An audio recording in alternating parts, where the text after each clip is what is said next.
ನಮಸ್ಕಾರ ಎಲ್ರಿಗೂ. ಹೇಗಿದ್ದೀರಿ ನೀವೆಲ್ಲ? ಇವತ್ತು ನಾವು ಸಾಬಕ್ಕಿಯ ದೋಸೆಯನ್ನು ಹೇಗೆ ಮಾಡೋದು ಅಂತ ನೋಡುವ.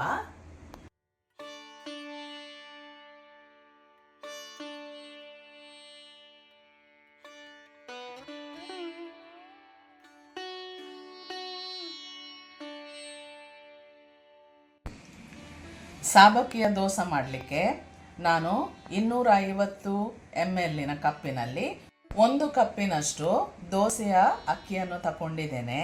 ಅದೇ ಕಪ್ಪಿನ ಮೆಜರಲ್ಲಿ ಅರ್ಧ ಕಪ್ಪು ಸಾಬಕ್ಕಿಯನ್ನು ತಗೊಂಡಿದ್ದೇನೆ, ಅರ್ಧ ಕಪ್ಪು ಉದ್ದಿನಬೇಳೆ ಮತ್ತು ಅರ್ಧ ಚಮಚದಷ್ಟು, ಟೀ ಸ್ಪೂನ್ ಹೇಳ್ತೇವಲ್ವ, ಈ ಅರ್ಧ ಚಮಚದಷ್ಟು ನಾನು ಮೆಂತೆಕಾಳನ್ನು ತಗೊಂಡಿದ್ದೇನೆ. ಈಗ ಇದನ್ನೆಲ್ಲ ಒಂದು ಪಾತ್ರೆಗೆ ಹಾಕಿ ಚೆನ್ನಾಗಿ ಒಂದು 3 ಸರ್ತಿ ಆದರೂ ತೊಳೆದು ಒಂದು 6 ಗಂಟೆಯ ಕಾಲ ನೆನೆ ಹಾಕುವ.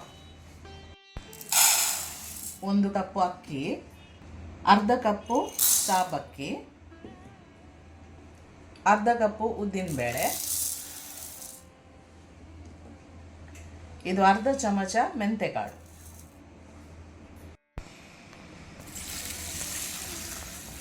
ಇದನ್ನೀಗ 3 ಸಲ ಚೆನ್ನಾಗಿ ತೊಳೆಯುವ. ಇದು 3 ಸರ್ತಿ ತೊಳೆದಾಯಿತು. ಈಗ ನೆನೆ ಹಾಕುವ. 6 ಗಂಟೆಯ ನಂತರ ಇದನ್ನು ಕಡಿಯುವುದು.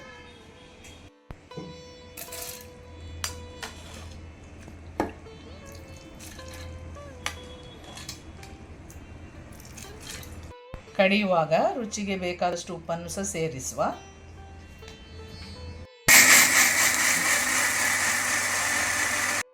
ಇದನ್ನು ನುಣ್ಣಗೆ ಕಡಿದು ಆಯಿತು. ಈಗ 2ನೇ ಸಲ ಕೂಡ ಸ್ವಲ್ಪ ಉಳಿದಿದೆ, ಅದನ್ನು ಕಡಿದು ತರ್ತೇನೆ.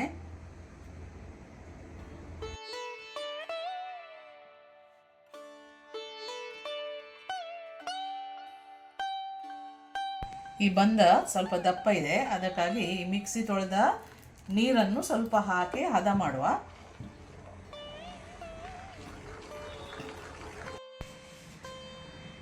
ಈ ಬಂದ ನೋಡಿ ಸರಿ ಹದಕ್ಕೆ ಬಂದಿದೆ.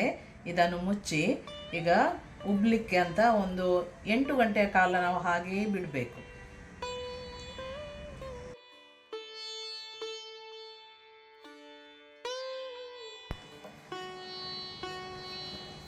ಈಗ ಈ ಬಂದವನ್ನು ನೋಡುವ, ಒಳ್ಳೆದು ಉಬ್ಬಿದೆ ನೋಡಿ, ಜಾಲಿ ಜಾಲಿ ಬರ್ತದೆ.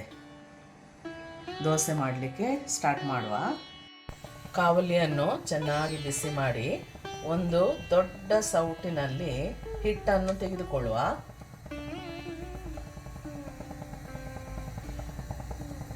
ಕಾವಲಿ ಮೇಲೆ ಹಾಕಿ ಸ್ವಲ್ಪ ಸ್ಪ್ರೆಡ್ ಮಾಡಿ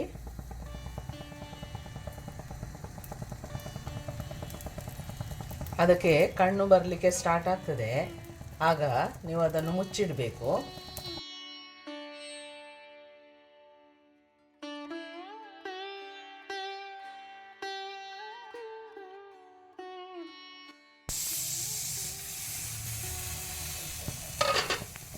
ನಮ್ಮ ದೋಸೆ ರೆಡಿ ಆಯಿತು, ತೆಗೆಯುವ. ನೋಡಿ ಎಷ್ಟು ಚಂದ ಬಂದಿದೆ.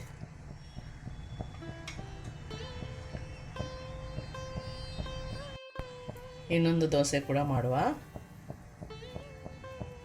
ಒಂದು ಸೌಟು ತೆಗೆದುಕೊಂಡ್ರೆ ಸಾಕು, ಸ್ವಲ್ಪ ಅದನ್ನು ಸ್ಪ್ರೆಡ್ ಮಾಡುವ.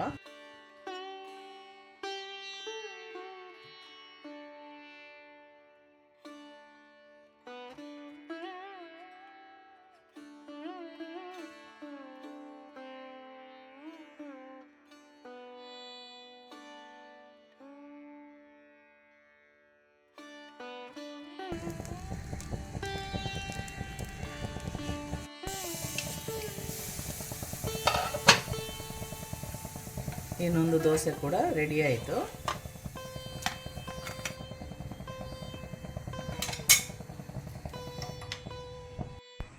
ಇಂಥ ದೋಸೆ ನೀವು ಮಾಡಿ ನೋಡಿ, ಭಾರಿ ಒಂದು ರುಚಿಕರ ಆಗ್ತದೆ. ತುಂಬ ಮೆದುವಾಗಿ ಚಟ್ನಿ ಜೊತೆಗೆ, ಸಾಂಬಾರ್ ಜೊತೆಗೆ, ಯಾವುದೇ ರಸ ಇದ್ದರೆ ಅದರ ಜೊತೆಗೆ ತಿನ್ನಲಿಕ್ಕೆ ಭಾರಿ ಒಂದು ರುಚಿಕರ. ಈ ರೆಸಿಪಿ ನಿಮಗೆ ಇಷ್ಟ ಆದಲ್ಲಿ ನಿಮ್ಮ ಕುಟುಂಬ ಮತ್ತು ಮಿತ್ರರಿಗೆ ಇದನ್ನು ಶೇರ್ ಮಾಡಿ. ಲೈಕ್, ಶೇರ್, ಕಮೆಂಟ್ ಮತ್ತು ಸಬ್ಸ್ಕ್ರೈಬ್ ಮಾಡಲಿಕ್ಕೆ ನೀವು ಮರೆಯಬೇಡಿ. ಇನ್ನೊಂದು ಒಳ್ಳೆಯ ರುಚಿಕರ ಬ್ರೇಕ್ಫಾಸ್ಟ್ ರೆಸಿಪಿಯೊಂದಿಗೆ ನಾವು ಸಿಗುವ.